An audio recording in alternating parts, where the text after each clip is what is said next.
nervous? No. Where's your answer? Dennis Beckham, let the ball on! Dennis Beckham! Dennis Beckham! Dennis Beckham! Dennis Beckham! Oh! Oh, no!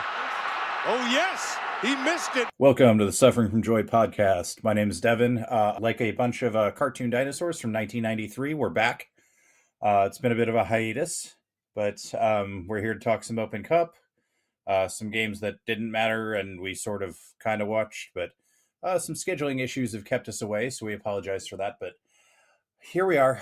Joining me today, Seth, who knows everything. Seth, how are you? You know, it's been an interesting month here, but you know what? If you had told us at the beginning of the season that we would make the Open Cup finals and be in sixth place in the West, we would have been pretty fine with this. Yeah, I think everybody would have taken that. Brian, how you feeling? Yeah, I mean, I'm still more surprised that the Bearcats are 6-1 under Scott Satterfield, but like there's weird things that happen in the world, and that's the least of weird things that have happened in 2025. Yeah. Had the Suffering from Joy Derby last night, where Brad was also rooting for Missouri, but Missouri Tigers wanted to lose less. Auburn wanted to lose more. Brad, I haven't seen the Hugh Freeze news, but how are you feeling? Well, he's not done yet. We're hoping he's fired today. If not, the funniest outcome is him being fired next week when Bobby Petrino beats him, because that's probably going to happen and would be kind of hilarious. But yeah, it's a beautiful morning. Like I'm my buddies who are well connected back home tell me that this is pretty much a done deal at this point. I didn't really watch much of the Austin FC game last night since things were essentially, we had nothing to win or lose. It's a beautiful crisp morning outside. It's going to be like a high of 80 today. So this is great. Let's talk Open Cup and let's talk playoffs. The song of the birds slightly more sweet. I mean, if I congratulate Missouri on trying to give that game away 3 or 4 times last night and somehow not doing it. Both teams attempted several times to snatch defeat from the jaws of victory, and Auburn just wanted it more. I mean, sometimes you got to hand it to your opponent. They just want to lose more. That happens. That's great. All right. I guess optimal would be dreaded vote of confidence this week. Lost to Bobby Petrino, then fired. He kind of got the dreaded vote of confidence last week in a roundabout way. The AD compared to Hugh's job security is, well, I don't think we're doing anything, but I also don't think my car is not going to start later on. And then, if it doesn't start, we have to got to make a decision. That's how we need to push that analogy and framing into MLS more and more. Also rounding out our panel today, Scott, how are you? I'm doing good. I've been enjoying all these chilly Austin mornings now that we're into October and it's finally not blazing hot all the time. And yeah, playoffs, baby. Let's do this. Not all the time, just most of the time. It's much more manageable. I think we're going to start with Open Cup and, a couple big news and notes just from the lineup. We come out playing a 4. We had been a 3 or a 5, whatever you want to call it, before that for the few games, both in the league and the cup. And curiously, we have Robert Taylor on the bench instead of Colemanich. Scott, you want to give me your initial thoughts? I wasn't a fan of it, mostly because I view Colemanich as a late game weapon, especially if you need to chase a goal. I think that also gives you a little bit more flexibility of going from a 4 to a 5, because you can just kind of like tuck Bureau in and then add Colemanich on the outside to where like you have a little more tactical flexibility. I don't know. I think that's one of the interesting things about Open Cup is dealing with the 18-man squad. And I think that's a valid criticism of Nico in terms of how he uses his bench, or in a lot of cases doesn't use his bench at all, in terms of not bringing subs on, not bringing on fresh legs when it's needed. That I think Open Cup kind of exacerbates, but then oddly, that's also where most of his successes come. Brad, you look like you want to say something. Well, it was Hunter Obrion that I was more curious that was on the bench in Open Cup than Colemanich. Or sorry, than Colemanich. Oh, okay, sorry. Yeah.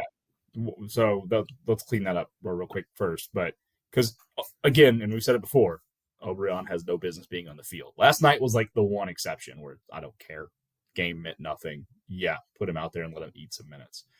But Obrian being on that Open Cup roster, as opposed to, just like Scott said, Kalmanich is indefensible to me. I had no problem with the way we lined up for the Open Cup final. There was a lot of consternation in some circles between not playing a back five versus playing the 4-3-3. Listen, we created chances, and we created a bunch of them. There's an argument we should have been up 2-1, 3-1 at halftime because of missed chances in the first half of the Open Cup. Oh yeah, we only gave up 2 shots on goal all game, and one of them was a PK. The defense was fine. The back five doesn't help you, and I've seen the argument where we're winning with the back five. So your argument here is to give Hani Mukhtar and Sam Surge more possession and more opportunities to beat us when they weren't doing that in the first place? That's stupid. That's an incredibly dumb argument to make. It's the difference between... Here's my fun question for you. In 120 minutes versus Minnesota, and 90 minutes versus Nashville, how many big chances did we have in each game? Like officially big chances. 2 against Minnesota, 4 against Nashville. It was 2 each was the answer. So you can't sit here and tell me the formation setup was the problem in the attack. We just finished our dinner both times against Minnesota. We didn't against Nashville. That's the difference in the game, in the 2 games. We didn't make a PK. Nashville did. It's literally those differences. I thought Nico screwed up 2 things in the Open Cup. Screwed up leaving Kalmanich on the bench, and I still haven't seen a clean answer of why. There's been the we do have an answer of this, is that he did not pass physical fitness tests that day. That's the first time I've heard that. So no, but like it's like, I know, Devin, you want to get into like conspiracy. He didn't. If he didn't pass physical fitness tests, we can't. Like, that is a reason. That is a very fair and valid reason. If we are choosing our best AT players for Nico, he's on that roster if he is healthy. Okay, that's fair. If that's the reason, because it's the first time I've heard a clean answer. It's always been, well, he may not have been healthy. It's a lot of nebulous shit. First time I've heard an actual clean answer of he didn't pass physical fitness. I can let that live now. The other problems Nico had in the game, he waited till the 75th minute to start making subs, attacking subs, in a game you were down 2-1. Scott, what have you always, and you and Devin have always said, especially in a knockout game, when you get down, throw on attacking subs until you're blue in the face, because there is nowhere to go afterwards. And he looked like a damn deer in the headlights with nowhere to go. And conversely, to give BJ Callahan some credit here, like after they got the penalty, he immediately started throwing defense on. He immediately brings on 2 subs for that. He brings on Zimmerman. He takes out Andy Nahar, who's more of an attacking fullback, to bring in some, and who had been kind of like struggling with an injury, to get fresh legs on. And then, we have CJ come on, but that's 10 whole minutes later. And then, even looking at the rest of the bench, like Nashville emptied their bench out, and Austin still had... We only made 3 subs. Yeah, they still had 3 guys available. Like, I mean, even if you're gonna make the argument about like, oh well, just midfielders left, like you can still throw Sabovich on there and like just tell him to play higher up the pitch. Like you can still do that. Or conversely, you can have him play deeper to free up other guys to like just all out attack. Like there's other tactics here, and Nico just sat there, and especially in the stadium, like you could tell that all the fans were just begging him to like do something, because what we were doing. Yeah, they were playing well, but at the same time, like as that time ticks down, you have to have the impetus to go score goals, because as we all know, goals change games. Yeah, the CJ thing, he enters the field about 74.5, 75, somewhere in there. We don't restart play until after 79 because of all the like injury fuckery, and then Nashville made a sub like during the same window, like literally 4.5 minutes of dead game time there, just on that one sub. We'll get to that later, but yeah, just on the Kalmanich thing, if he didn't pass fitness, why did it take him 2 or 3 weeks to tell us that? That's what I'm confused about. Like, yeah, or it's that we don't have reporters that ask really clear questions around this team. I will say, as much as we've made some comments about certain reporters in the past, like the fact that there were only 2 reporters that even showed up last night for the press conference. I mean, admittedly, last night's game was not the most interesting game, but like this team, like if you don't, like, the major media outlets, once Texas football hits, don't really care about Austin FC in town. Yeah, but Texas was busy trying to lose to Kentucky, who also wanted to lose it more. Yeah, but you know what? Texas won and they advanced so that they can be knocked out of the playoffs by Vandy. I'm going to tell you that is my first real Texas welcome to the SEC moment. Because at some point you are going to get Lexington, and you got it last night. Congratulations, you survived. Yeah, happened to us plenty of times.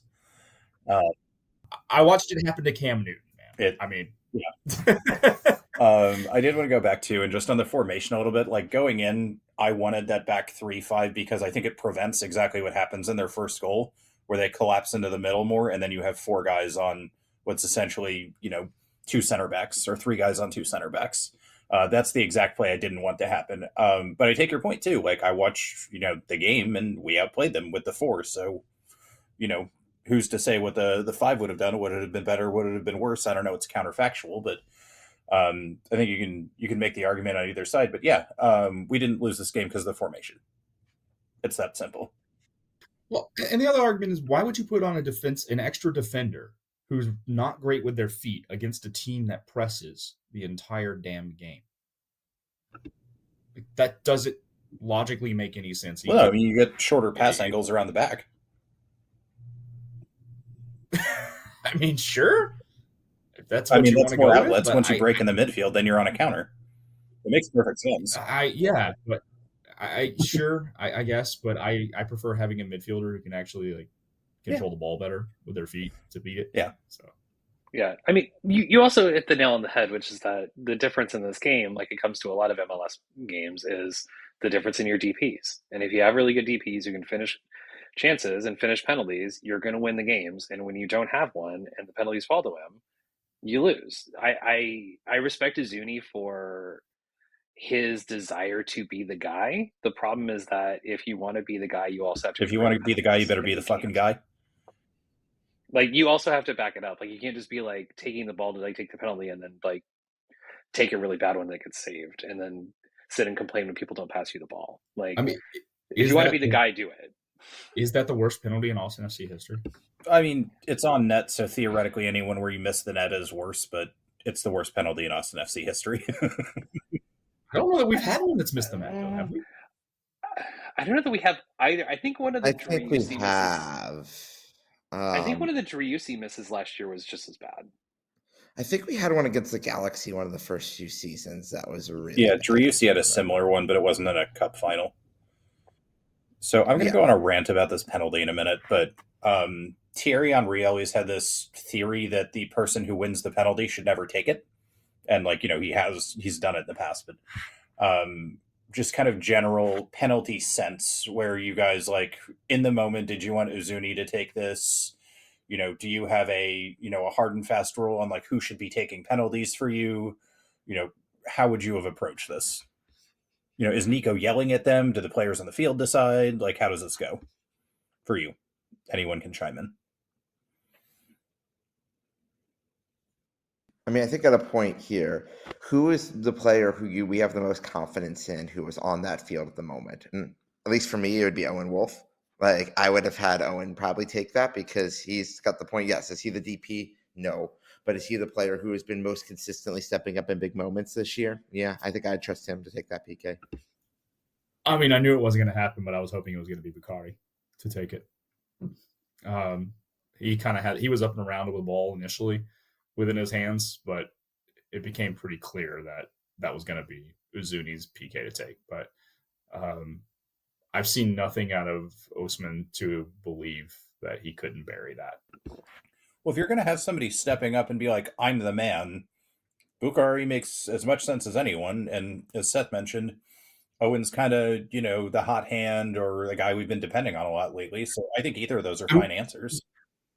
The other realistic option that probably we aren't going to talk about much, give it to the guy with the experience in the situation and let Ilie take it. That was my answer. This is a captain's pressure penalty. It's not, are you good at taking penalties? It's, can you handle pressure? And that's the entire calculation for me on this one. So, I mean, we had 3 straight fucking years of Ilie taking penalties on commercials. Give it to that guy. Fuck. I mean, yeah, I also think this is a case where like Nico needs to before the game have a like set list for it, and also Ilya Sanchez is at a stage in his career and is the captain, and if he says that he wants to take it, he should be taking it. Or in the same way of like, no, you're the one who just got fouled, blah blah blah. Have Bukhari take it. Like I think that's there's always a like field responsibility because it's not like Nico's gonna like run out onto the field and take the ball from someone. Like ultimately, like the players on the field get to decide. That would be awesome though. If Nico ran out on the field, it's like, no, not you. You know, I've always joked about like a coach like getting fired before like leaving the stadium, and it actually happened yesterday to Nottingham Forest, firing Big Ange. And now I'm like, you know what? Maybe anything is possible. Like maybe we'll see a coach run out there and be like, "No, you don't take the penalty. Give it the ball to this guy," and then he gets red carded, and like will be. Well, and I mean, you could get like push it a little bit, get about halfway onto the field, and kind of do one of these like wave your arms around and shit like that. But I think we danced around it. But for me, the thing here is like, there were several good answers. I never had any fucking faith at all Uzuni was going to score that penalty. He's kind of been off it all year. He's been very, hey, I want to prove it to you guys. I want to prove it to you guys. And he scores some goals, especially since Vasquez has gone down. But there is never, and I mean, he wins the penalty, right? Like this isn't unheard of that the guy who wins the penalty gets to go, kick it in the net, right? But just there has never been a point this season with Uzuni where I'm like, that's the fucking guy. Give him the ball. Like, shit's going to happen. And Bukhari went on like a tear later in this game where he's like, fuck you. Give me the ball. I'm fucking scoring. And we talked about this as like a force of nature player before, but like, give me that guy to take the penalty. I would have gone with Ilya, the experienced guy, because I think this is a pressure thing. I can see the argument against Owen, but like, he's also cool as shit and, very good form. Uzuni is like, I would almost rather have somebody who I've never seen do anything do this than the guy that I'm like, fuck, this dude's going to screw this up. Go up there and do it. That's that's also kind of an interesting point because like going into any cup game that can end in penalties, the other team has like done some kind of scouting on like penalty preferences and tendencies, and maybe throwing somebody up there who's never taken one would throw off the keeper. But I also think we're like way too game theorying this right now, and the answer is like you make the most experienced guy do it, who's going to convert it, and also you actually just kick the ball into the net in a way that is like you just have the confidence in it. Like I think that's my biggest problem with Huzuni's penalty is that it's a penalty that lacked confidence for somebody who also had the confidence to like go and grab the ball. And like you can't do both of those things together, or at least like that's not like the way it should work. Like if you're gonna have the confidence to take the penalty, take a confident penalty, hit the ball into the side netting, and like even if you miss, at least you like had a penalty that has a chance of working. Whereas the one he actually took had zero chance. Yeah, I mean it's just a slow dribbler. Like the guy probably could have dove the wrong way and gotten up and saved it. It's almost that bad, but not quite. I want to mention this because I saw some people bitch about it, but I think like this is yet another reason I don't want Uzuni taking this. It took forever for them to like get the penalty set up and like actually let us take it, where the ref kept like blowing the whistle and letting Nashville be like herpty derpty derpty, like let's keep wasting time, like ice the kicker type stuff. And that's just exactly what they wanted to do. And she kept playing into their hands on that, which is a theme we'll go back to. But does that matter to you? Like it's maybe in 0.01% mitigation for me, but like score the fucking goal. You're a professional athlete. Do it. You're not just a professional athlete. You're the highest paid player, which got the highest transfer fee. I think Bass has a higher salary, but you are a star of the team. If you are a star of a team in a cup final, you need to score the PK. Period. End of sentence. That's simple. I do want to rewind a little bit, and because this happens when we're down 1-0. Go back to the Nashville goal. This is just some nice Nashville play for me. Like it's a nice layoff. It's a weird finish, which I think is why Stuver doesn't save it. Because that is a gettable ball, but like you're not expecting him to like side spin it into the ground and bounce it over you. So any thoughts here besides like I don't think this is like a tragedy of defending. We got overloaded and outnumbered. It was a nice finish. Yeah, we could have played it better, but it's not something that's keeping me up at night either. Yeah, on the finish, it also looked like Stuber was flowing a little bit the opposite way, the way the ball. He was going to where the ball was, realistically, to take the angle out, because I think you hit it. Like, the last thing you're expecting there, to me, as a goalie, is a keeper, as coming back across your body on a bounce to go to the far side of the net, considering the positioning of the defender at the time and where the ball was leading you. It was just a really good finish. And, like, at some point, it felt like Stuber's momentum was going left. Ball came back right. You know, if he finishes that, tip of your cap, because that's a really, really nice job by Serge. But again, I point back to they had 2 shots on goal all game. That one wasn't Serge. That was Mukhtar. Sorry, you're right. It was Hani. Sorry, the game was like, yeah, what? Yeah, that's why when you corrected me earlier, I was like, whatever. No, all good. But again, I just go back to they had 2 shots on goal all game, and you know they converted one. They're hell of a shot. Probably about as maybe a little. I don't know. What's the better chance, his or Uzuni's, that he ended up scoring? Because they both felt like not bad chances, but not like guaranteed absolutely going to go in. I mean, Uzuni's the better chance because it's a simpler finish. Okay. Because I think this is like, yeah, it's a nice play to get it even set up to that, but like, you know, most shots coming out of that Stuber is going to be on top of. Like, he basically popped this in the one place he can't save it. And he probably, like, theoretically could have saved it, but I don't think anybody's expecting him to, like, realize he hits that down with side spin and anything like that. So going back, also, we kind of talked about, like, you know, the Uzuni penalty, but should it have been a penalty in the first place? In stadium, it looked like a penalty to me, but Seth? It was like, it's one of those things that if it's for us, that's a penalty. If it's the other way, we'd be complaining about it a little bit. But based on the way this match was being called, it was a penalty. But I could have lived with that not being a penalty as well. Yeah, for me, this is just call on the field. Because Uzuni tries to push it past him, but like keeper gets a lot of the ball and is like, he's going for the ball off of Uzuni's touch, not like going to beat Uzuni to it.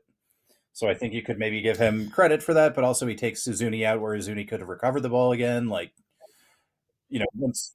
Yeah, that's where it is to me. So Uzuni wins the initial ball.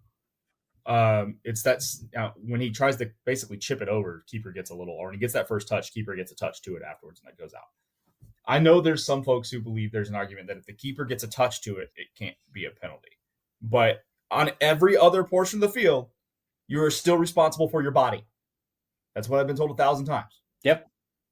Even when I disagree with it, you are quote unquote still responsible for your body. He can't just slide in and take out Uzuni on the attack. Yeah. I'm with you. I've heard Howard Webb, current head of English referees, former head of MLS referees, say literally both of these things in 6 months apart. So I don't fucking know what the rule is. I'm with you. Like, yeah, you probably get some more leeway in the box as a keeper, but you can't just like fucking clean a guy out because you got the tiniest touch on the ball. Scott? I think it's a penalty. You know, it's, to me, that's just like an eye test thing of like, he's got the ball, he beats the keeper to the ball, he's making a play on it, the keeper takes him out, it's a penalty. I think that once you start getting into this idea that like, if the keeper gets the ball, he can just take anybody out, then you actually set up a situation where like keepers get free reign on strikers then.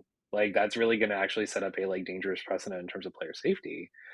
And I was kind of surprised because if you're going to call that a penalty on the field, I was surprised there wasn't a card attached to it.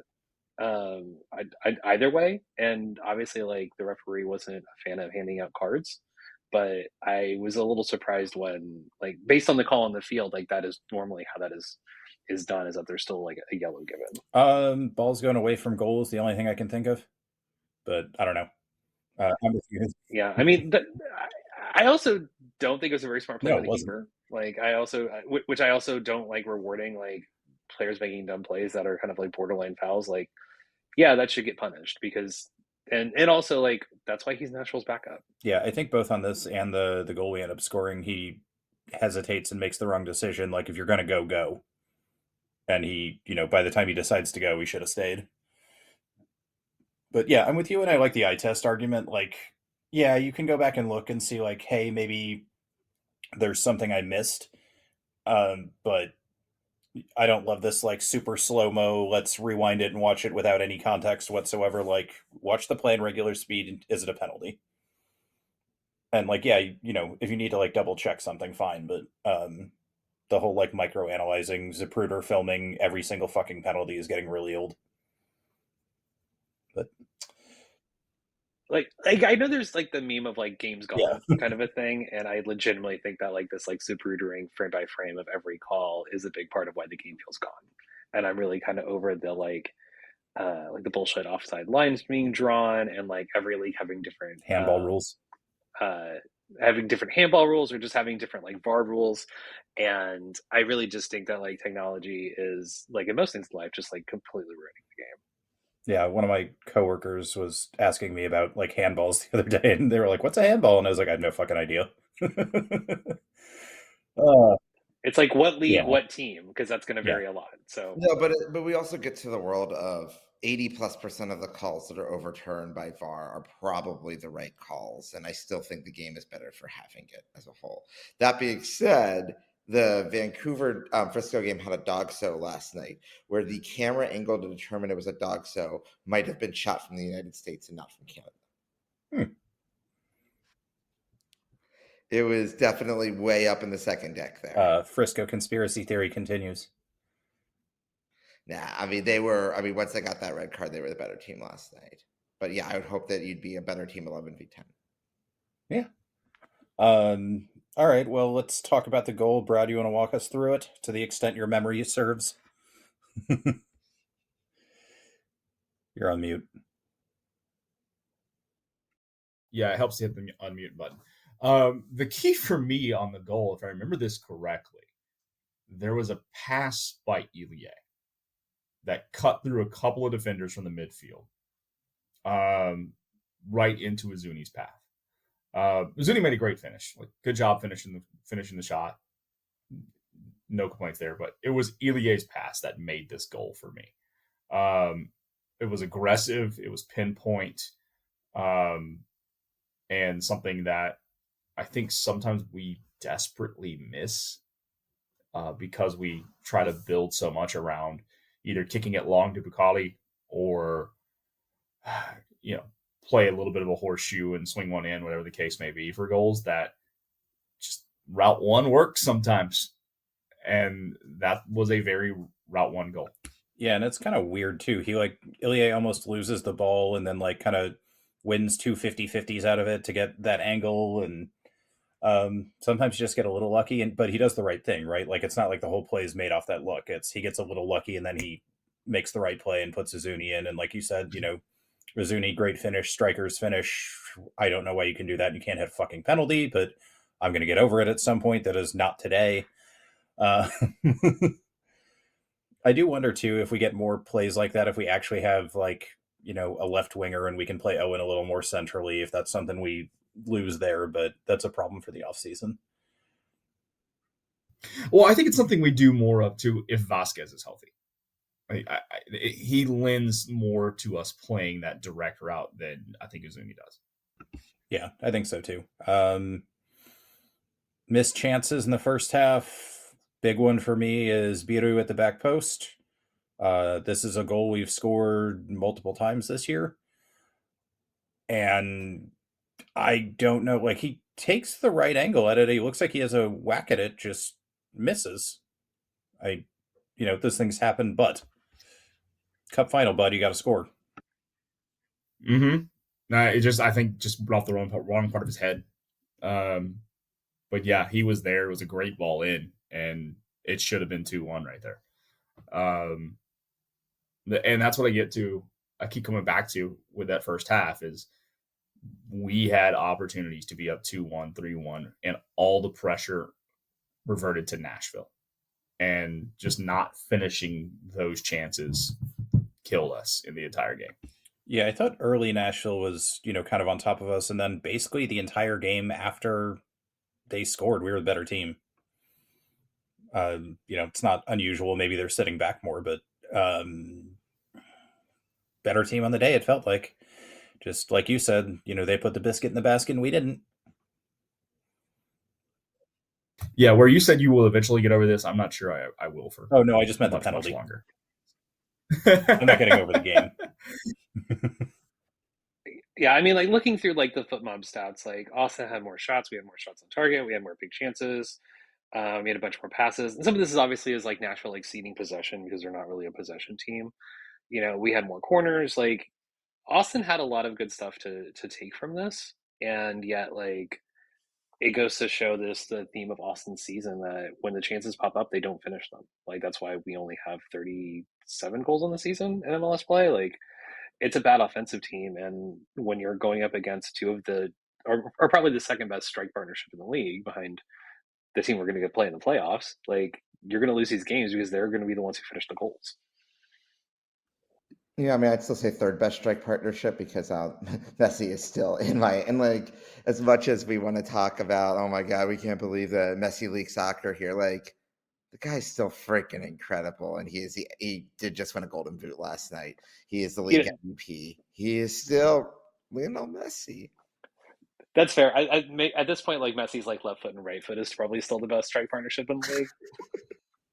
I mean, his hat trick last night was just like as much as it is fun to shit on everything related to MLS and how they've mishandled the situation, and that list could fill a 4-hour podcast, but it's still pretty darn cool to see him in MLS. Yeah, I mean, rumor is he's signing a new contract, so maybe we'll get to see him next year, and I'll get to sell my tickets and maybe afford World Cup tickets. American Airlines tickets, man, that's the way to go to the World Cup. We'll talk about that. I'll figure it out. I always do. But yeah, any other kind of notes on the first half before we get into the second? Going once, going twice, Bueller. Sorry, I was going to say that I think it was interesting to have the experience of being in the crowd and feeling like the tense nature of the crowd, and you could tell how much getting that goal back really mattered in terms of like belief. Just like it went from a crowd that was kind of like, oh no, it's happening again, to okay, we can do this. Like you could tell the confidence in the crowd like really like affected the players, and that's just something you don't get. Like to harp on on Apple TV is that like you don't get that if the announcers aren't in the stadium, and the announcers don't understand that, and that's part of why it's important to have the announcers in the stadium. If you remember that RSL playoff game in 2022, Twellman made a comment while calling that game. We were down 2-0, and he said, "This stadium can be nuts, but if they get behind, you can sometimes hear a pin drop, and that pressure is felt." And then immediately Driussi scores the first goal for us, and it's 2-1, and the stadium goes nuts, and everybody's back into it. It felt like that. It really did feel like that in the stadium, because once we got to 1-1 and we're walking into halftime, there was a palpable energy in Q2 throughout the rest of the match. Yeah, and I guess we didn't talk about this, but I was a little worried that people wouldn't realize the gravity of like a cup final, but everybody showed up early. Everybody was, mostly loud up until, the goal, but or the first goal. And then like you guys said, like the crowd really came back into it. Nashville put out a good crowd. It was a little weird how the in-stadium they were trying to do like it's Austin FC, but also we're trying to be neutral because MLS Cup final. Yeah.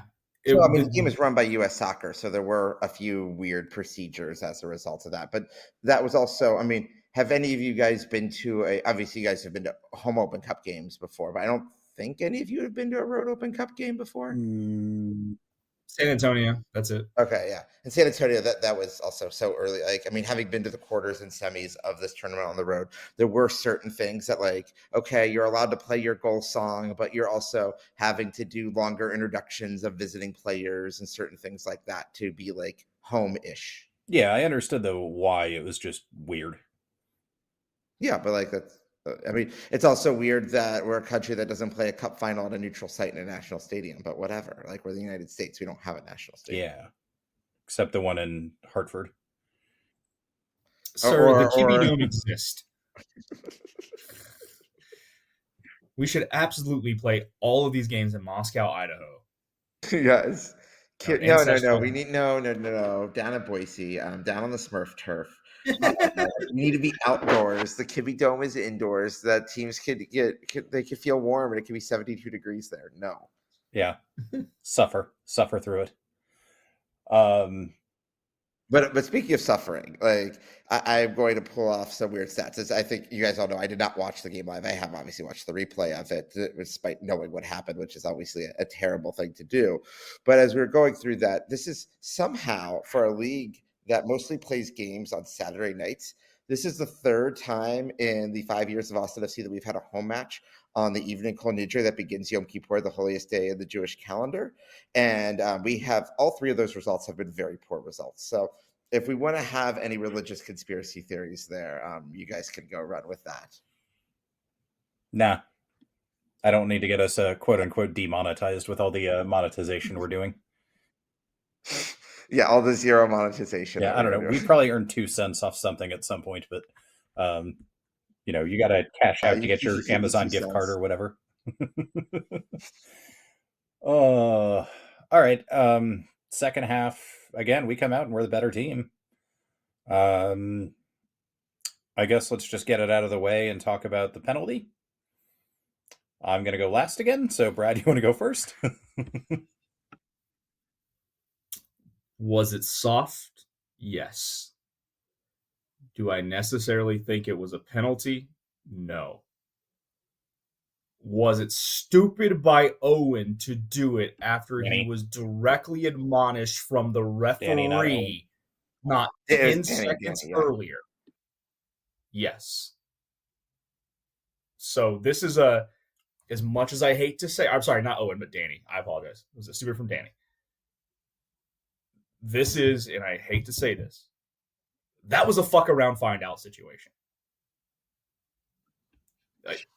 You put yourself in a bad situation, Danny. Seth, you had been warned. Seth, you're nodding along. Yeah, no, I 100% agree. That foul, that penalty was for dissent as much as it was for the actual foul. Don't touch the stove. Don't touch the stove. Oh, I touched the stove. What do you expect to happen? Tori, no, she didn't. I don't think she called a great game, but you know what? She wasn't wrong on this one. Scott? She was bad, and when a ref is bad and inconsistent, this is the kind of shit that happens. Because you can say, like, oh, she told you not to do it, and then you did it anyway, and you get carded, and you get a penalty, but they did so much shit the entire fucking game with time wasting and bullshit and all the stuff that they did in the penalties, and she warned them, and she didn't do anything. The only time wasting card she gave was at 90 minutes plus 6, when their keeper wasted at least 8 minutes of the game and never did anything about it. And this is what we talk about when inconsistency is a problem, because how is Danny supposed to know that she's actually going to follow through when the rest of the game she doesn't follow through on anything? Okay, counterpoint here. A lot of that time wasting stuff, and I agree with you, she was actively bad. I thought she was flipping a coin on most of her fucking calls most of the night. The time wasting shit happened after this call. Oh no, it happens before too. Okay. I didn't really see it. I mean, we just talked about like all the shithousing during the penalty, and that's in the first half. Like this is my problem. Time wasting on a key that okay, not taking the first half. I don't consider that time wasting. That's a difference between shit housing and trying to get into a guy's head versus actively trying to fucking waste time in the game to get the game done with. I look at that. Okay, but I mean, there's still multiple instances in the first half where like she's telling their players, "You do this again, I got a yellow card." They do it 3 more times, they don't get a card. She was bad. I'm not arguing that she was good at all. She was actively bad. But she was clearly staring right at Danny during this PK or during this play, and had just warned him. Yeah, like at some point, I'm tired of hearing people say Danny's young, he's gonna figure it out. Danny's 25, man.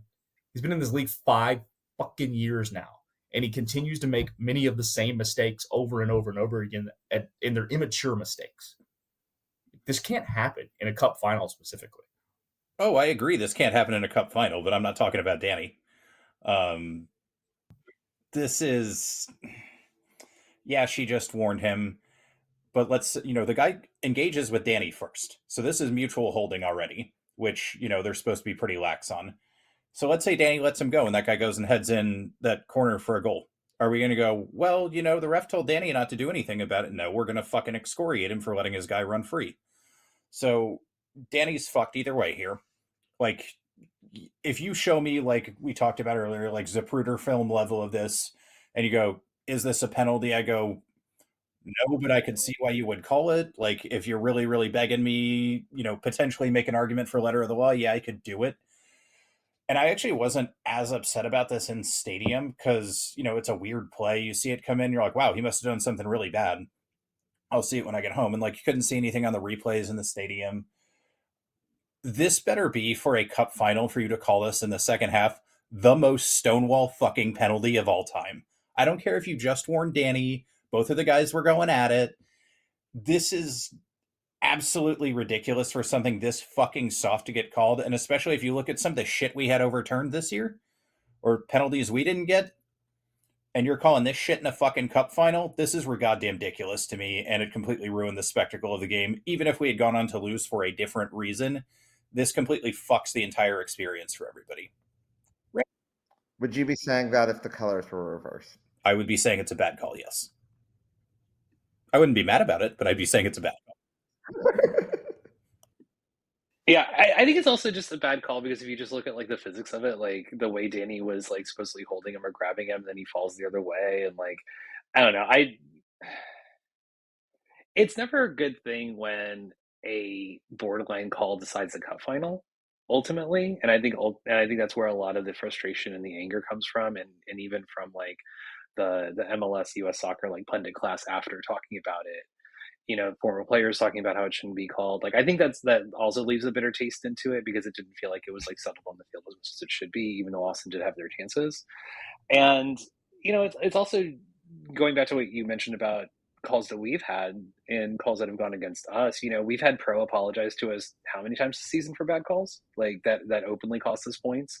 And that doesn't even include the ones that were like obvious misses that we saw in stadium that they're not going to acknowledge because they're still going to protect their officials when it comes to deeming the calls right. And so it's a frustrating experience for what might be a like once in a lifetime. Yeah, and I think this is kind of the point I was going to get to too, is, and Scott hit it, is my first reaction before I ever even saw that playback was, even if that's the correct call, that's a shitty way to decide the fucking game, to decide a cup final.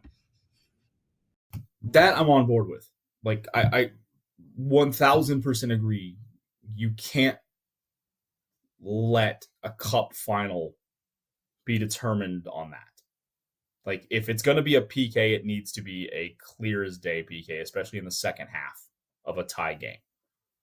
I still blame Danny for doing it because he had, like I said, he had been warned.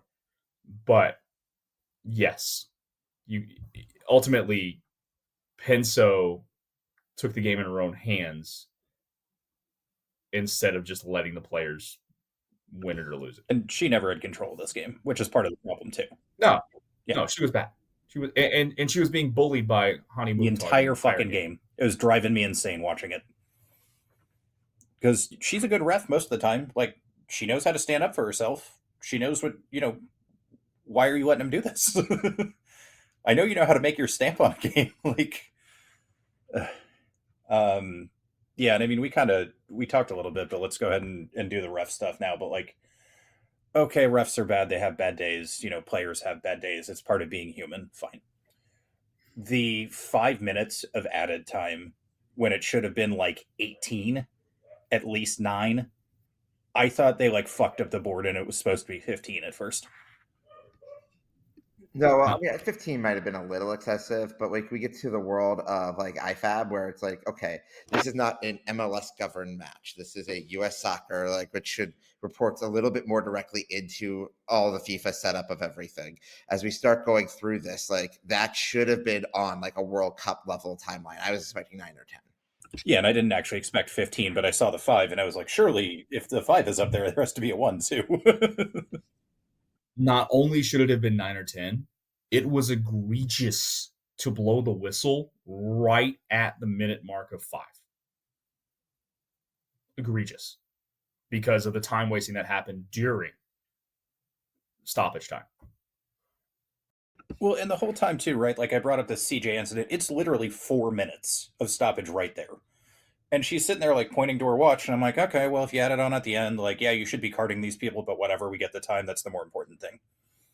The keeper should have been carded like 20 times before he was.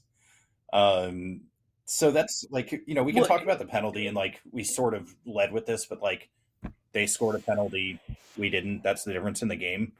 But the nature of the winning penalty and just the complete inconsistency of refereeing, and you get this like time wasting shit, and it just feels like you don't even get a shot to come back, and that's really like an extra stab in the fucking gut. I want to make something clear on the refs too. It wasn't just Pinso that was bad. The ARs were actively bad during the game too. There were multiple corners that we should have won that weren't given. Including one, I believe, that was like a clearance. It was a headed clearance over the Nashville goal from Nashville's defender.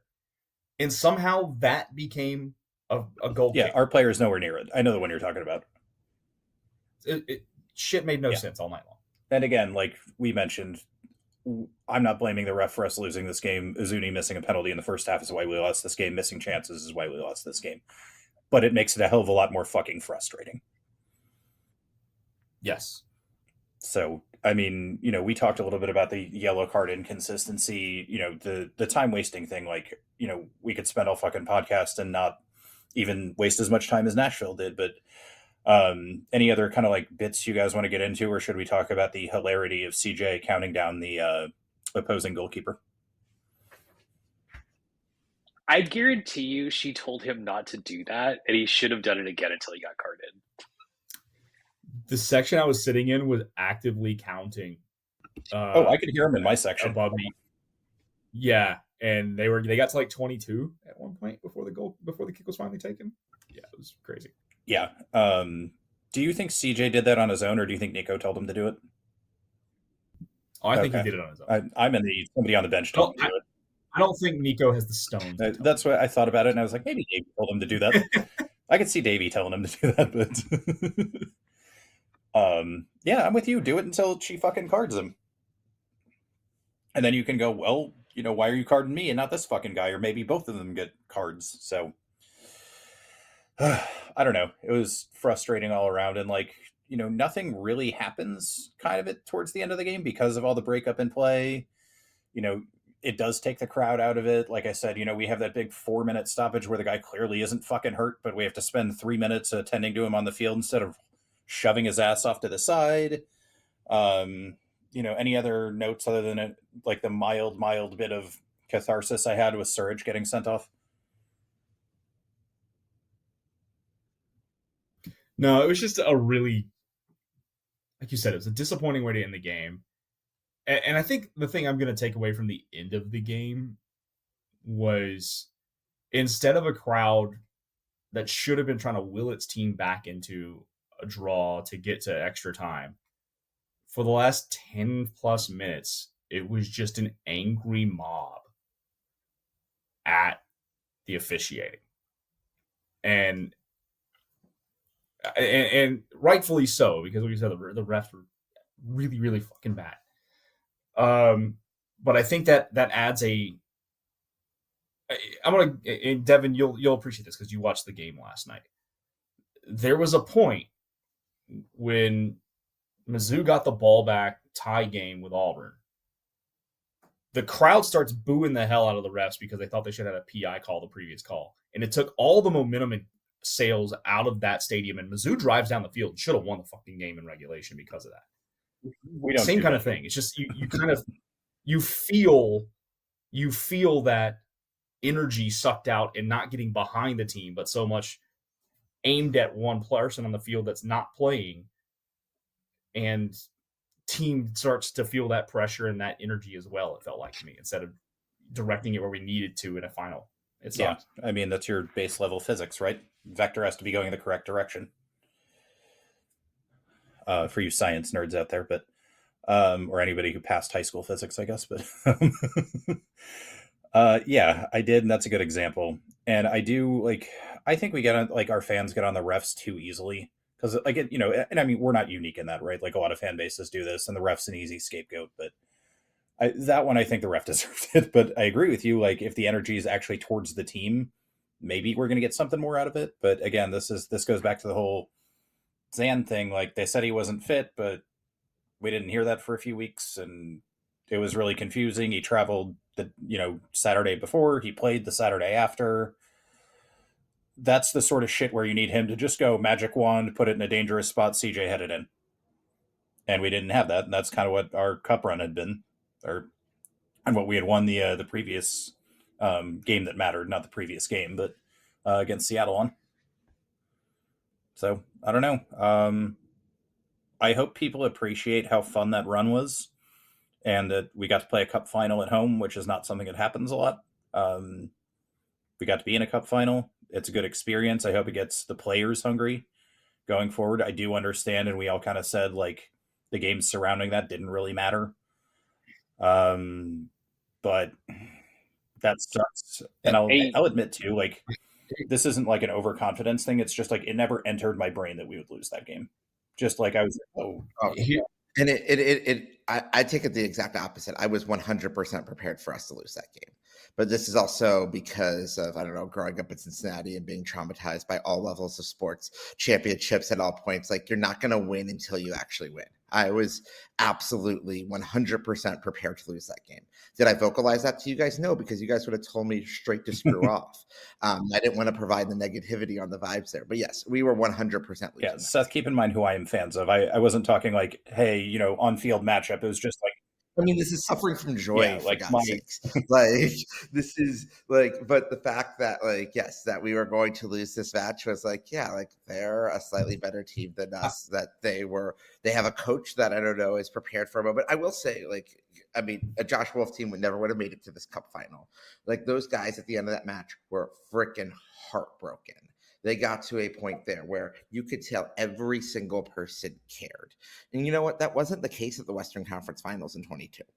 Like, you get to a point of like, this team poured their heart and soul into it. They might not have executed very well, as we've described earlier in this podcast. But you know what? Like, there's no doubt that there's a corazon to this team that didn't exist in the first 4 years of this club. I'm going to throw this out to some folks that I need you to hear this. It's not you guys specifically, because I think you all know. And I hate always coming back to Auburn on things, but there's a real example for this and why I'm saying it. I heard a lot of people say, well, we'll get another shot. Next time will be great. There's no guarantee of a next time, y'all. There is no guarantee that we will ever host a cup final again. There's no guarantee we will be back in a cup final anytime soon. And I say that because I walked out of the Rose Bowl the night that we lost to Florida State with 13 seconds on the clock to lose the national title game. And I heard an Auburn woman say the exact same thing. It's okay. We'll be back. Guess who hasn't sniffed those heights in over a decade? Seth, you're a Bengals fan. You went to that Super Bowl. Cincinnati has struggled since then. Like, we all have, if you really follow sports and you get these opportunities, and I know it doesn't always happen. I get it. I'm a firm believer that you have to cash in your opportunities because they come around so little. They just don't. This isn't Man United. This isn't Liverpool, right? Whatever. Scott, you guys have won trophies, okay? In the last decade, I'm pretty sure you have a few trophies in your cabinet. I may be wrong, but I don't really follow. I mean, they won an FA Cup. Yeah, that's a trophy. The Manchester United 40-match season might happen this year.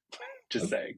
So, but the point being is that this isn't one of the major clubs that just constantly wins, where you can easily say, yeah, we'll have something soon.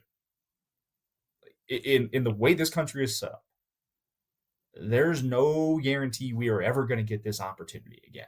So the players were right to be heartbroken.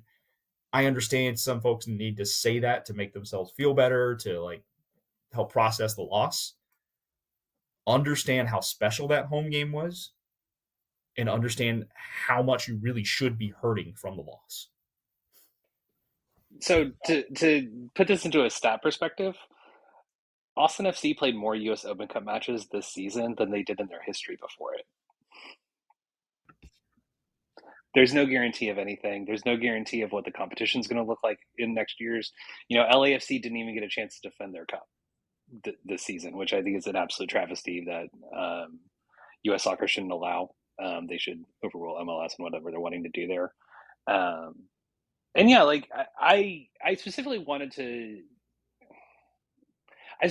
make sure that everybody I wanted to go to the match with me went, because I told them, I was like, this is a once in a lifetime thing, possibly. Like, there's a very real chance this is the only time we ever host an Open Cup final or a final at all at Q2. It's also a chance to see a club that we've rooted since its inception win its first trophy at home in person, and that's the kind of like rare experience that fans don't get to have anymore. Especially as like we have fewer and fewer expansion teams, as U.S. sports have basically maxed out essentially what franchises are going to be at this point. Like, being able to see like your hometown team that you've watched since inception, that you've watched every minute of every game of, that you've been to so many home games of, win the first trophy, like that's a lifetime memory. And like, I wasn't going to possibly miss that, even though I, along with Seth, did not think we were going to win. And I think I predicted that. No, and I wasn't trying to like say, we're the best team, we're at home, we're going to win. I mean, like, mentally, like you guys were saying, this is a once in a lifetime thing. It didn't enter my head that we could possibly lose because it's a once in a lifetime thing. Like, oh, here's what we're going to do. We're going to go in at this time. We're going to stay and watch the trophy. We're going to do that stuff. Like, there was no like, hey, if we lose, we're getting the fuck out of the stadium as soon as possible. Like, that wasn't something I thought about, is all I was saying. Not like, we got to win this. Okay. I will say that entered my mind before I walked in. And I told my friend who I went to the game with that if we happen to lose, I am not sticking around to watch another team lift a trophy in my stadium. No, we fucked off straight away. Yeah, but I mean, part of that. Like, final whistle blew, we were gone. No, and the funny thing is, if I had been there, I would have wanted to stay there and watch that and have that seep in. But that's the type of. I was going to say Sicko's award of the day to Seth. That being said, when I went to the Super Bowl, we did bolt out of there, but it was also like, oh, if we don't bolt out of here, we're going to be stuck in LA traffic for 3.5 hours. Yeah, that stadium's a bitch to get to. Yeah, have you been? No, I just heard horror stories. Yeah, it is. It actually wasn't too bad because we were one of like the very few people that left on time. But yeah, it's a nightmare. And I'm going to put this in perspective too. Like, I'm going to do one for me. Like, the St. Louis Blues won the 2019 Stanley Cup. They had never won a Stanley Cup Finals game, and they'd been around since 1967. They hadn't been back to one since the 60s. The Detroit Lions have never sniffed a Super Bowl. They've been around since the 30s. Well, the Lions are different too. Like, the Blues made the playoffs 25 straight years. Like, they're good, pretty good franchise.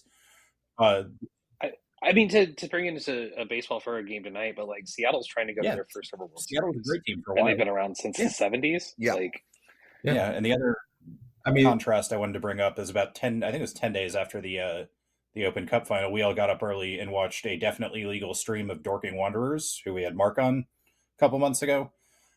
They were playing in the FA Cup qualifying rounds to get to the first round of the FA Cup proper.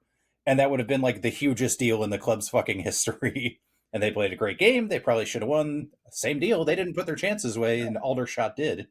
And I talked to a couple of people around the club afterwards, and just everybody was fucking devastated. So, guys, these are special things, and make sure to appreciate them when they happen. Yeah.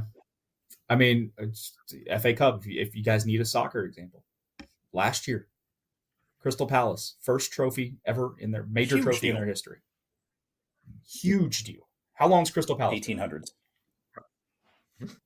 Like, this shit doesn't happen, y'all. Yeah, I know a few Crystal Palace fans, and they were like, this literally didn't seem like it was ever even possible.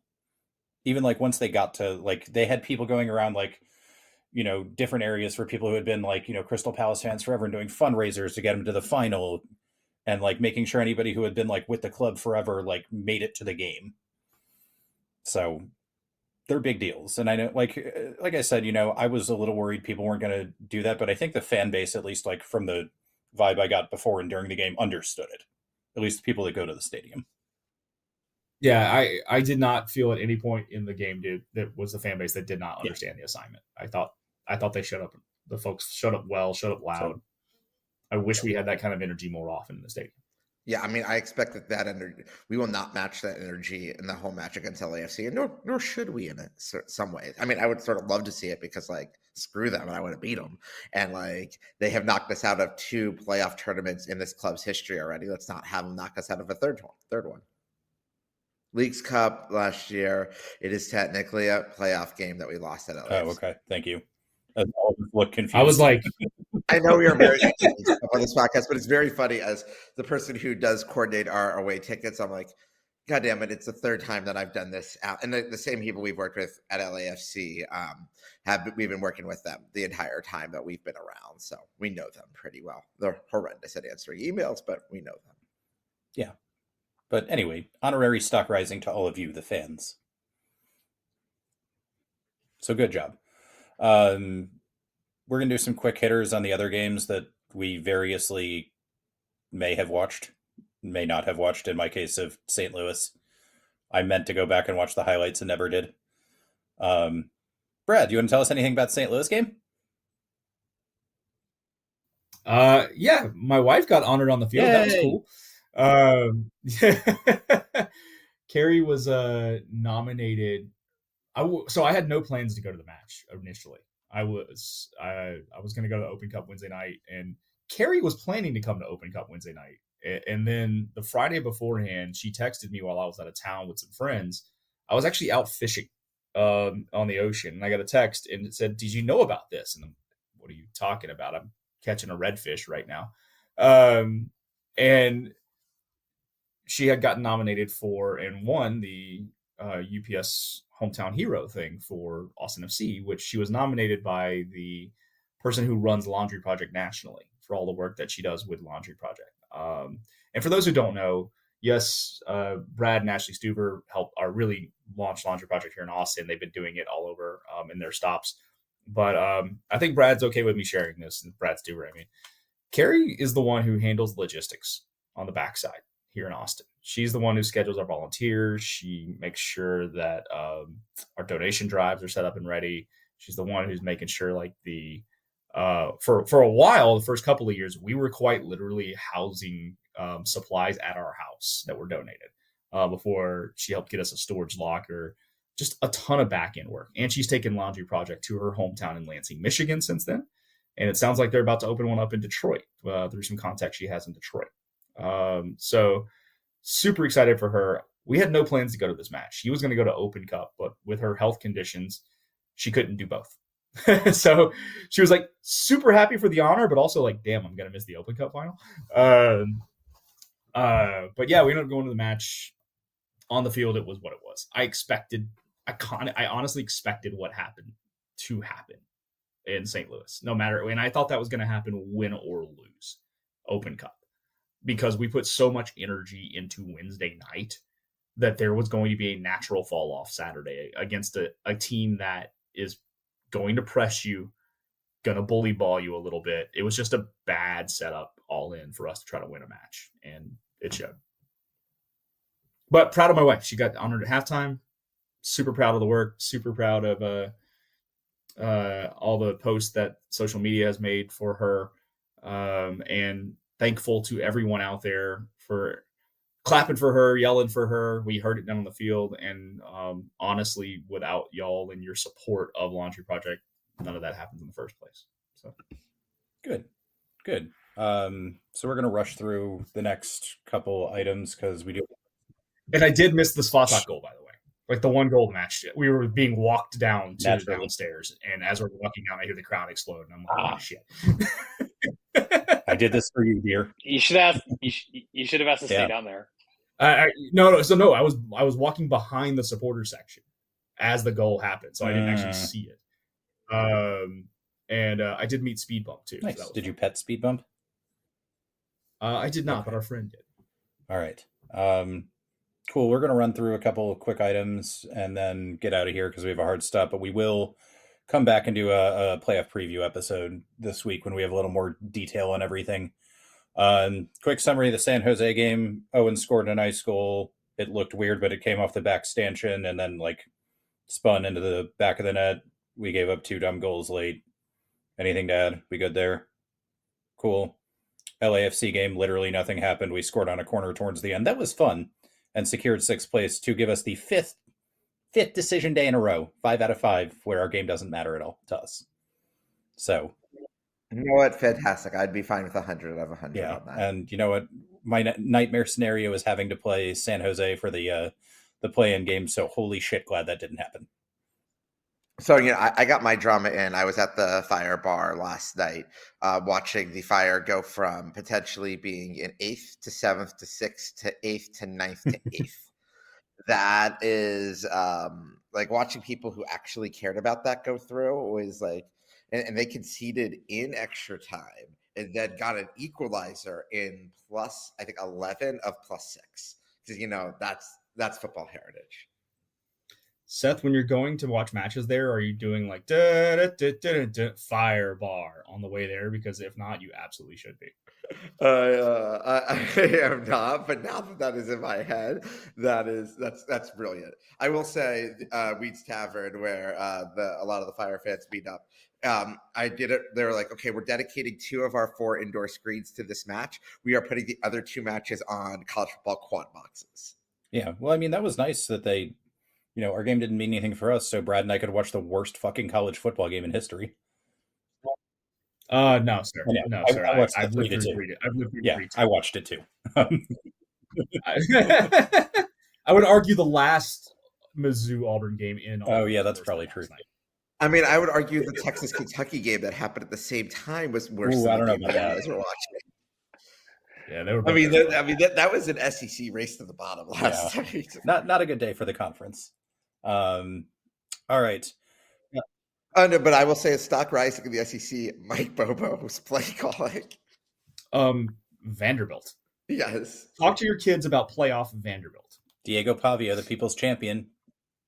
I looked at tickets last night. Right now they're a bit pricey, but if prices come down a little bit, I might be going downtown to watch Vanderbilt and Diego Pavia in a couple of weeks when they come here to Austin. Do it and report back.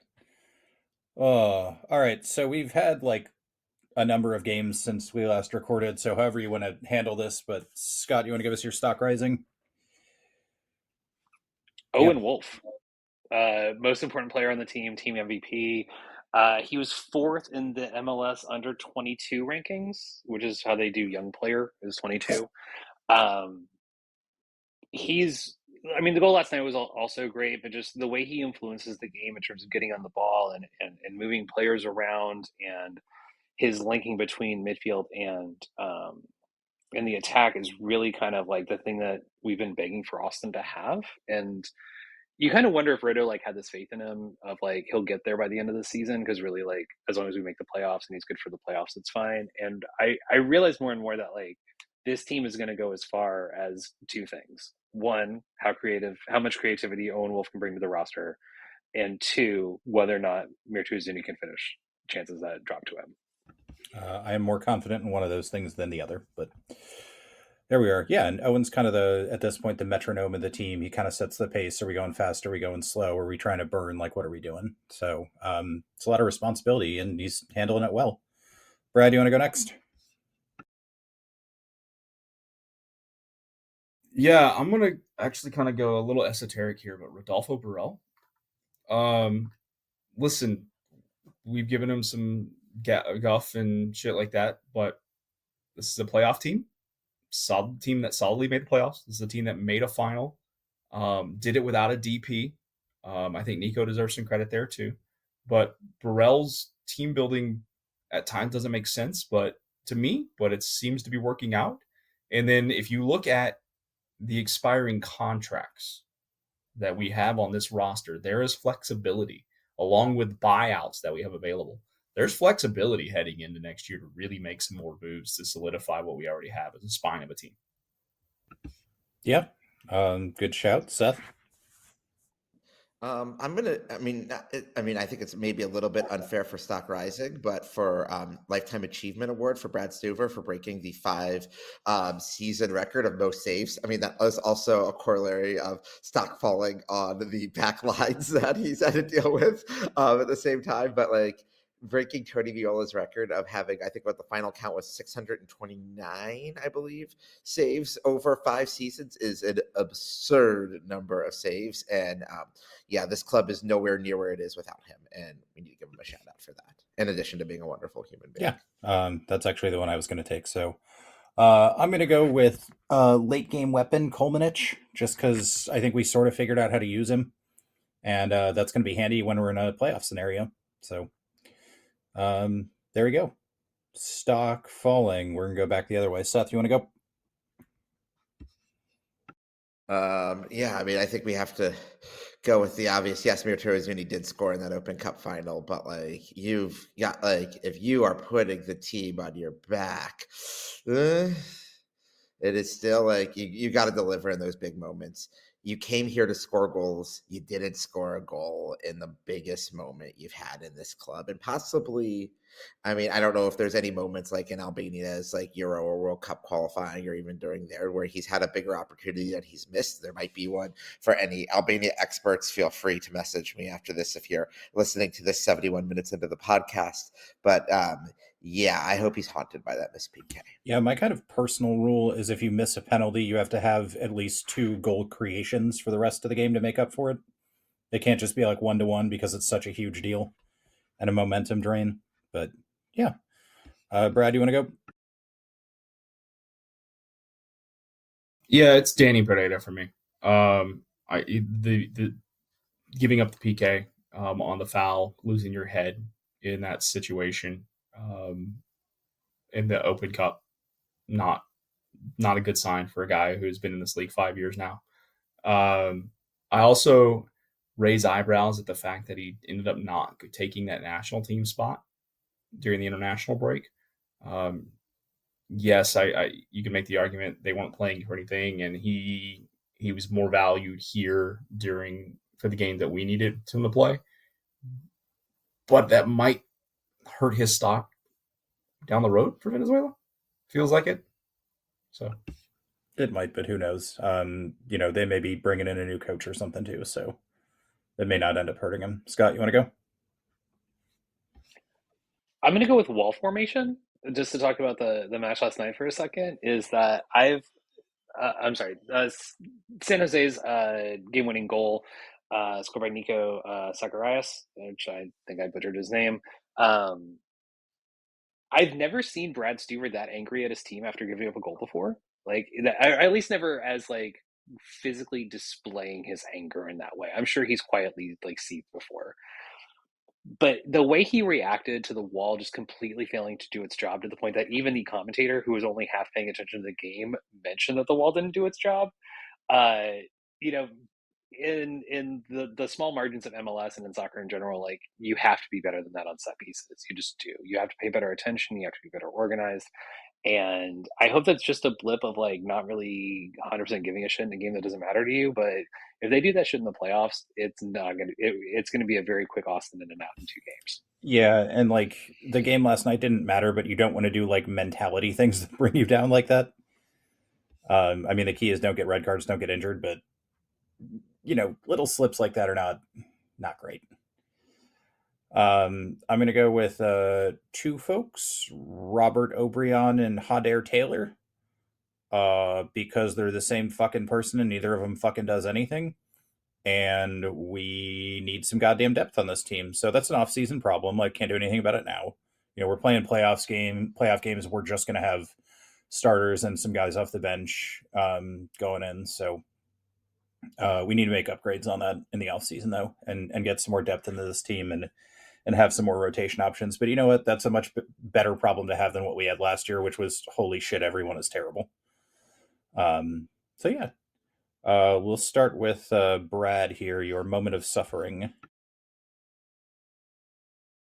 Oh, let's pick one.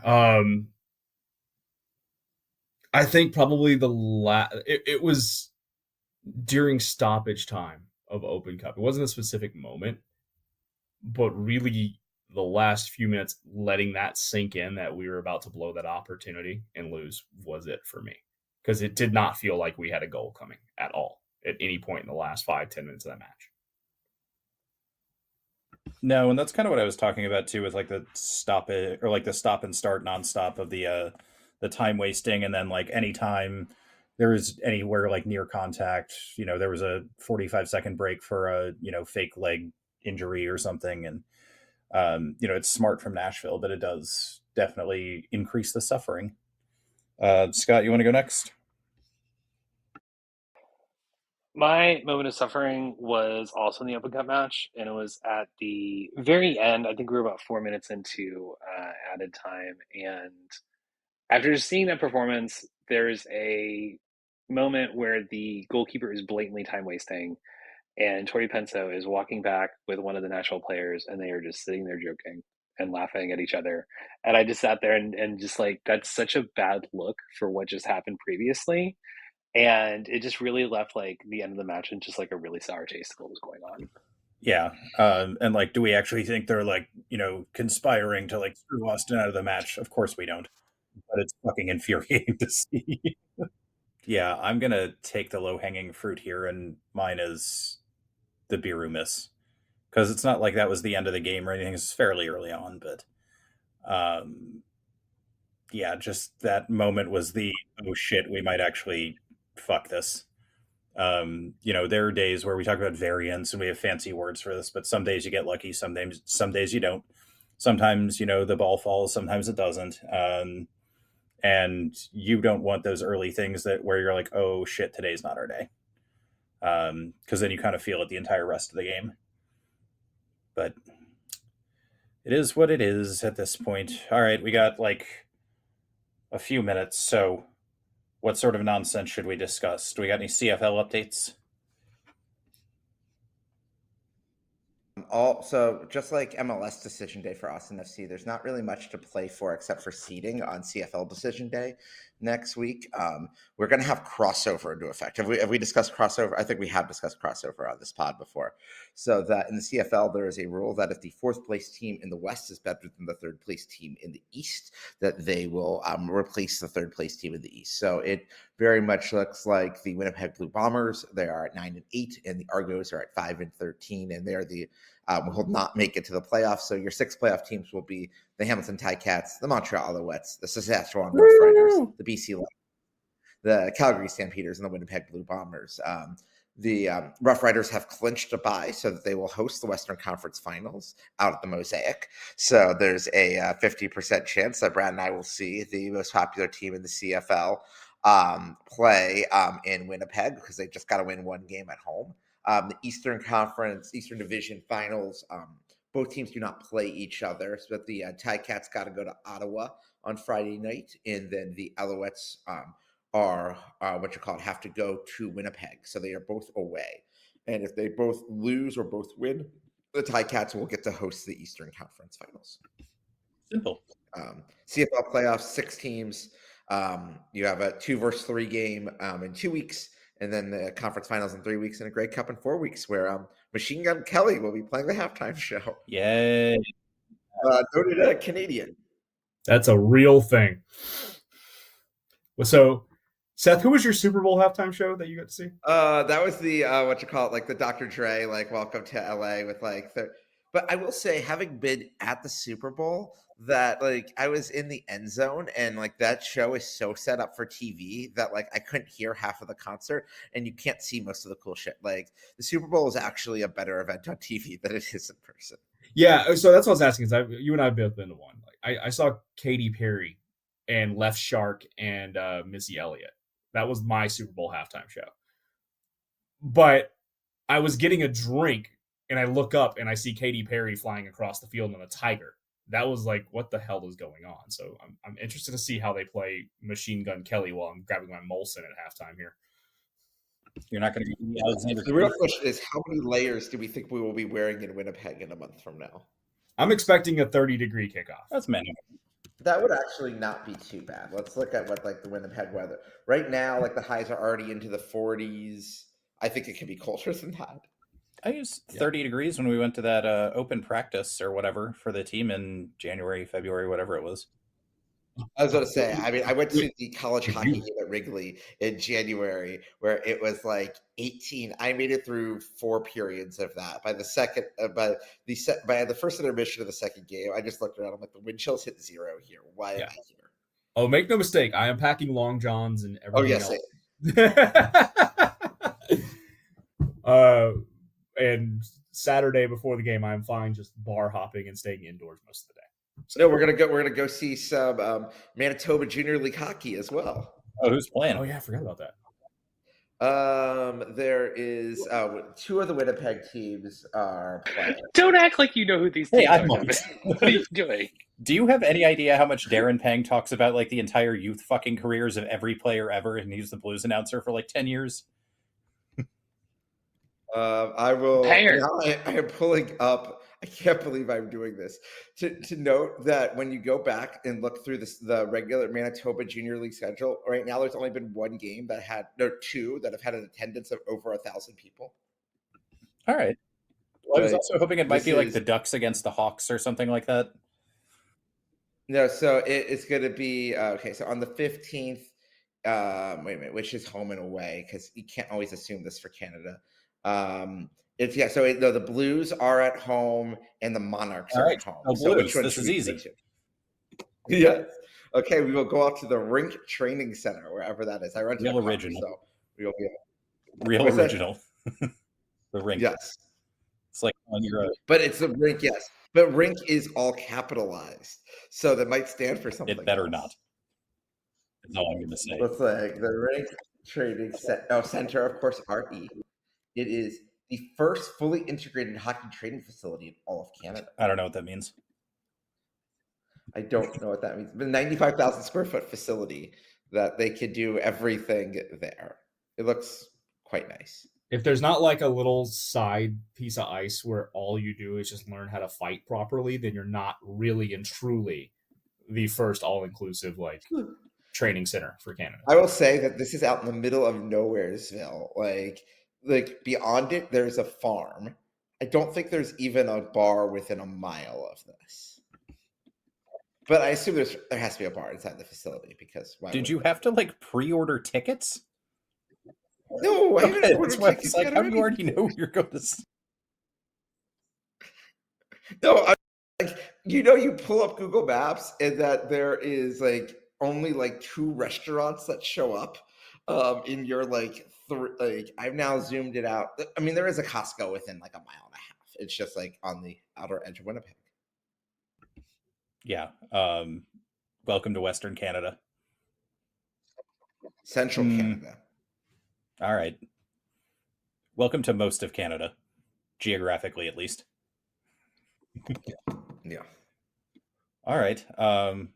Yeah, I guess the only other thing we got is I've been saying it all season, Mizzou Vandy, going to be a huge, basically SEC semifinal for the championship game. Everyone's favorite team, the Missouri Tigers, against the people's champ, Diego Pavia, the greatest leader of Commodore since Lionel Richie. What's going on here? Who's going to win? Who's taking it home? I got my money on Vandy, but I don't know if there's a line out yet. I can answer that. Give me 2 seconds. Let's go to I definitely don't have sportsbook app. And College Game Day better be in Nashville.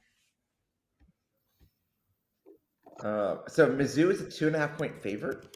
That sounds wrong. That sounds wrong to me too. We're only 1.5 over Auburn. Yeah, you are the same amount of a favorite as Arkansas is over Auburn right now. Yeah, where is Game Day going next week? I don't know. When do they announce it? I thought it was usually Sunday. They usually announce it last night. Let's see. Maybe I just see it Sunday morning. Yeah, I haven't. Maybe they haven't announced yet. It actually would not shock me if they ended up in Nashville for the story because you could have Kirk. You could have it's an ABC game. You could have Herbie doing the game pretty easily. I doubt they go to Oklahoma Ole Miss after both teams are doing what they're doing. Let's see. Honestly, any other obvious ones here? Yeah, A&M LSU is not really great. Like, I actually think you might be getting game day next week. Yeah, it's the only. Yeah, I was about to say. I mean, unless they wanted to go to South Florida, Memphis, but Memphis lost yesterday. Yeah, I mean, I say Memphis lost the Battle of the Bones last night, and you can't really do that. So, they have not made a full announcement of where they're going. I'm on their social media right now. Did they give us officially the 2:30 game? Or they do some like FCS game or something. So what's that? They do like some FCS game. Yeah, I actually think they now looking at the quick schedule, just a quick look, it would make sense that they go to Vanderbilt next week. I'm looking through the SCS schedule real quick to see if there's anything that's like, North Dakota playing South Dakota or something like that. I don't see. Yeah, actually, it's North Dakota State at South Dakota State. I can see them doing that because I think both teams are undefeated. South Dakota State won yesterday, and North Dakota State is. I bet you they could do North Dakota State and South Dakota State. Yeah, could see that. Too bad they're just saving it for a Mizzou game later in the season, I guess. Although no, actually they might wait because we got Aggie right after.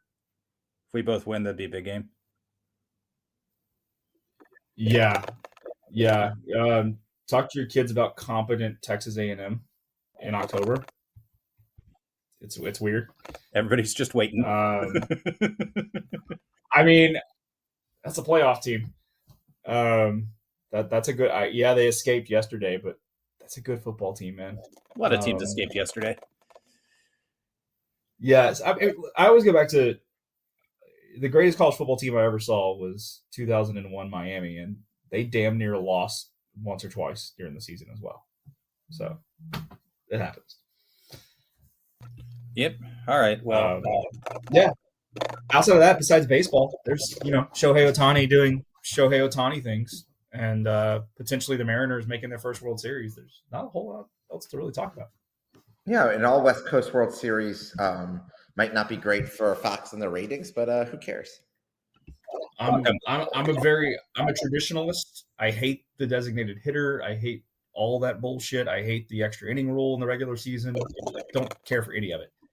I will be rooting for the American League in the World Series because I can't stand the Dodgers. Yeah, I'm also anti-ghost runner on second, DH. You have to chug a beer before you can pass first base. Actually, I might like that rule. They need to just fully integrate with banana ball because that's where they're headed. The guy in the stands catches a ball, it's an automatic out. Like that's a good rule. Like let's just do this for real. And quit pussyfooting around. But yeah, if the Mariners make it, I'm definitely rooting for them. Actually, I'm rooting for the American League either way because I don't like Chelsea, and that's effectively the same thing. But we're out of time. So on behalf of Seth, Brad, and Scott, thanks for suffering with us. Bye. Promise here for Austin Jarrett Stroud. It's Diego for goodness! He has written his name into Austin folklore. They just won't go away. Oh, he hits the upright again. That's impossible. The Bears' season's going to end on a double doink. Altidore squares it. Dempsey's missed it. Donovan has it. From hope, there is glory.